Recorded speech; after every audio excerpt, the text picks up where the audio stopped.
coffee Elena. Hey everyone, it's Natasha of Natasha'sKitchen.com. Today we're making an easy and soft strawberry cake with an amazing fresh strawberry syrup that'll make you want to lick your plate. မနေ့တော့ငါတို့ဝယ်ခဲ့ရရှိရလေ လေတော့စားကြမယ်လေ strawberry လေးရှိရဆို 375 degrees Fahrenheit. ခုကြတော့ဒါဈေးရောတယ် We လို့ပြော start တာ with the wet ingredients. In a large mixing bowl, combine 2 large eggs and 1 cup of sugar. Beat that together on high speed for about 5 minutes or until thick and lightened in color.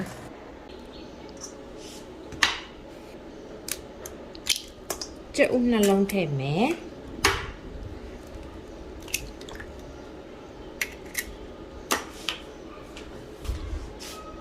တကြားတစ်ခွက် အဲ့ခါမှာဒါလိုသွားပြီ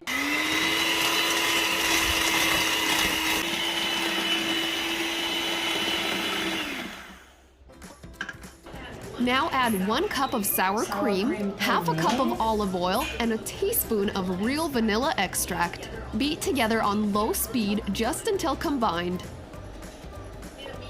In a medium bowl, whisk together 2 cups flour, 2 teaspoons baking powder, and a 1/4 teaspoon of salt. With the mixer on medium-low speed, add the flour to the batter 1/3 at a time, letting it incorporate with each addition. Continue mixing just until Sour well cream. combined. sour cream ကိုကြတော့လေဒီမှာသူစားဟိုပဲတုံးလိုက်တာ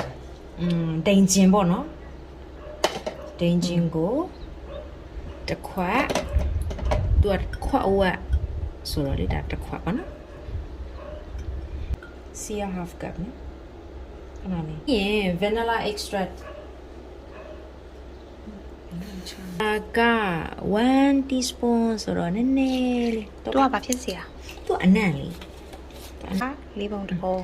စားနည်းနည်းထည့်တယ် baking powder နှစ်စွန်းနော်နှစ်စွန်းထည့်တယ်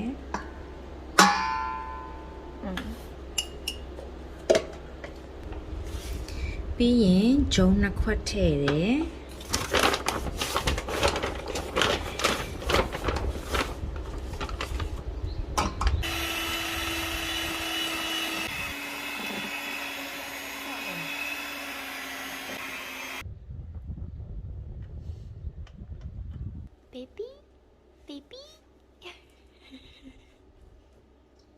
အားလုံးနဲ့အောင်ဝယ်ပြီးပြီဆိုတော့နောက်ထပ်ဘာအဆင့်လဲကြည့်လိုက်မယ်နော်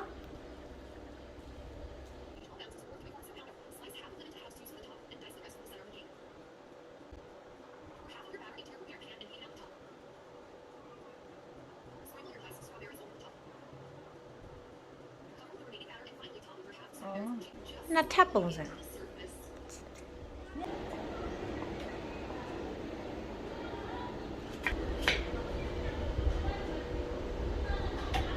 ချင်တာပဲနော်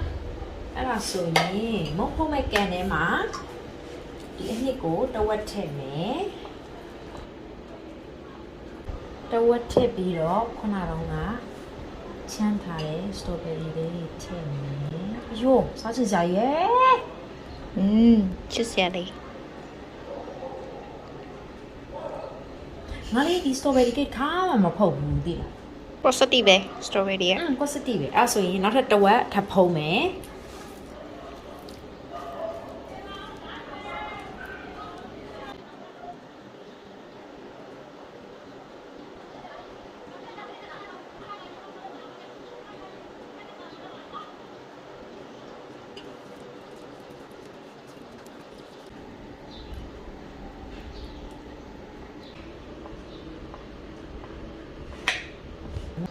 မုံလား ထောင်မထားမနဲ့မောက်ပြလိုက်တာလေ ဟဲ့ငါလည်းသူ့လို့သူ့လိုလိုက်လောက်တာလေ မလာဘူးလား ရပြီ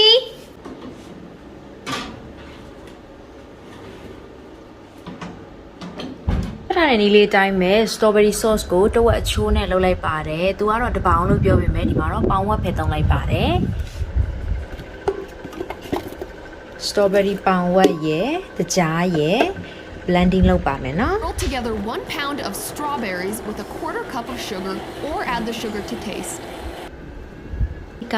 oven ထဲမှာရှိနေတဲ့မုံလေးပါ15မိနစ်မပြည့်သေးဘူးเนาะသူက baking powder ထည့်ထားလို့ထင်တယ်ဟိုကြွတက်လာခွဲဘူးလား no အဲ့တော့ စ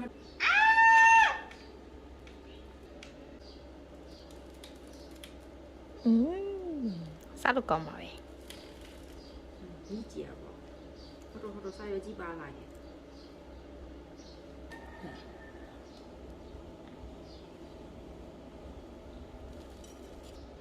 ရပါပြီ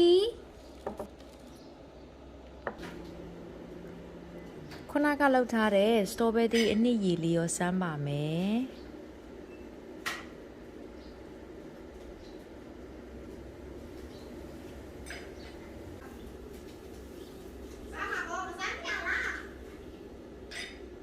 ဒီငါလည်းစမ်းပလိုက်တာပဲရော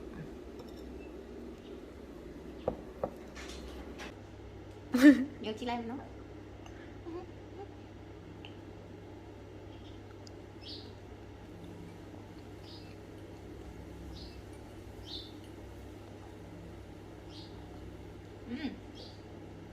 出来。出ချင်းလေး 基本里出来嘛，比亚里啊出ချင်း哩，上来的哩。出ချင်း。အော်အနှစ်ကလေးကချင်းချင်းလေး出ချင်း哩ဖြစ်สวัสดีค่ะดีดีอย่างนี้ป่ะเราจัดอ่ะ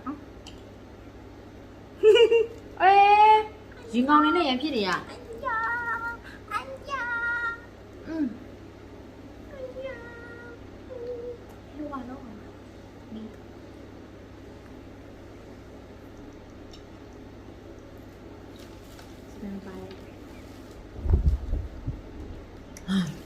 နက်ကရော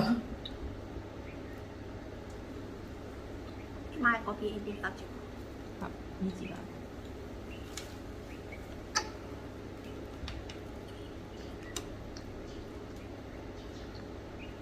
สุดยอดแล้วมั้งเย้ဒီ sauce လေးနဲ့မှာပိုးလို့စားကောင်းသွားတယ်နော်သူကြည့်ဒီတိုင်းကိတ်ကြီးစားမယ်ဆိုရင်နည်းနည်းလေးတစ်ခုလိုရာလိုဘာလိုနဲ့နော်อีมาล้วนsauce กับชิ้นๆလေးဒီကြားအများကြီးမှာပါ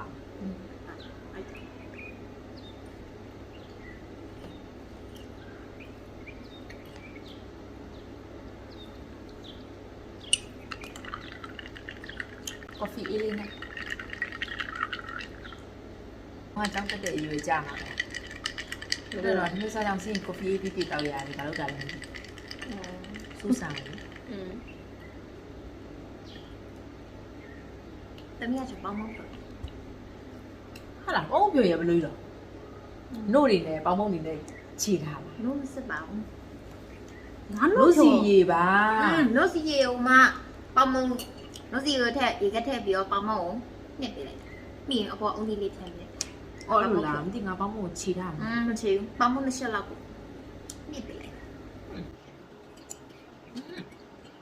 ဒီကောင်မလုပ်ဖြစ်နေဒီထဲမှာအုံးကြီးကြည့်ပြောဘယ်စင်ပါမစားလဲရှာရွေးတော့ရိုင်နော်ဟုတ်လားတော့နော်နားလေးရမယ်ဘယ်ချာလဲရွေးလေနှစ်ခွက်နော်ကျုံနှစ်ခွက်ရဲ့တကြားရဲ့ကျုပ်နှလုံးရဲ့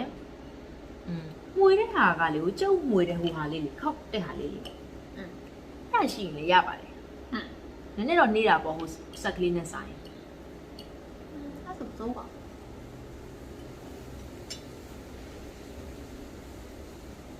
ထွက်လာတဲ့ကိတ်သားလေးကလည်းဟိုအရန်ထူးထူးပြစ်ပြစ်ကြီးမဟုတ်ဘူးเนาะဟိုပွားလေးနဲ့သူ့ဟာလေးနဲ့သူအချိုတို့ဘာလို့အနီတော်လေးပဲဒါပေမဲ့ဒီကိတ်လောက်ရင်တော့ခဏခဏလောက်တယ်လေ strawberry sauce လုံးမကိုအဆင်ပြေအဲ့ဒါမှဒီလိုတွဲစားတာကိုစားကောင်းတယ်เนาะဟုတ်တယ်အမှမလိုက်ဘူး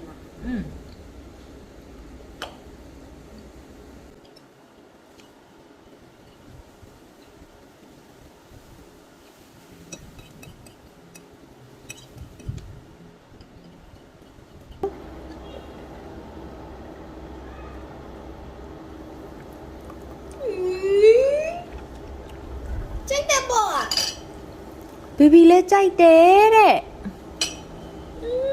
ဘေဘီစားတော့လည်းပြီးတော့ပါပြီ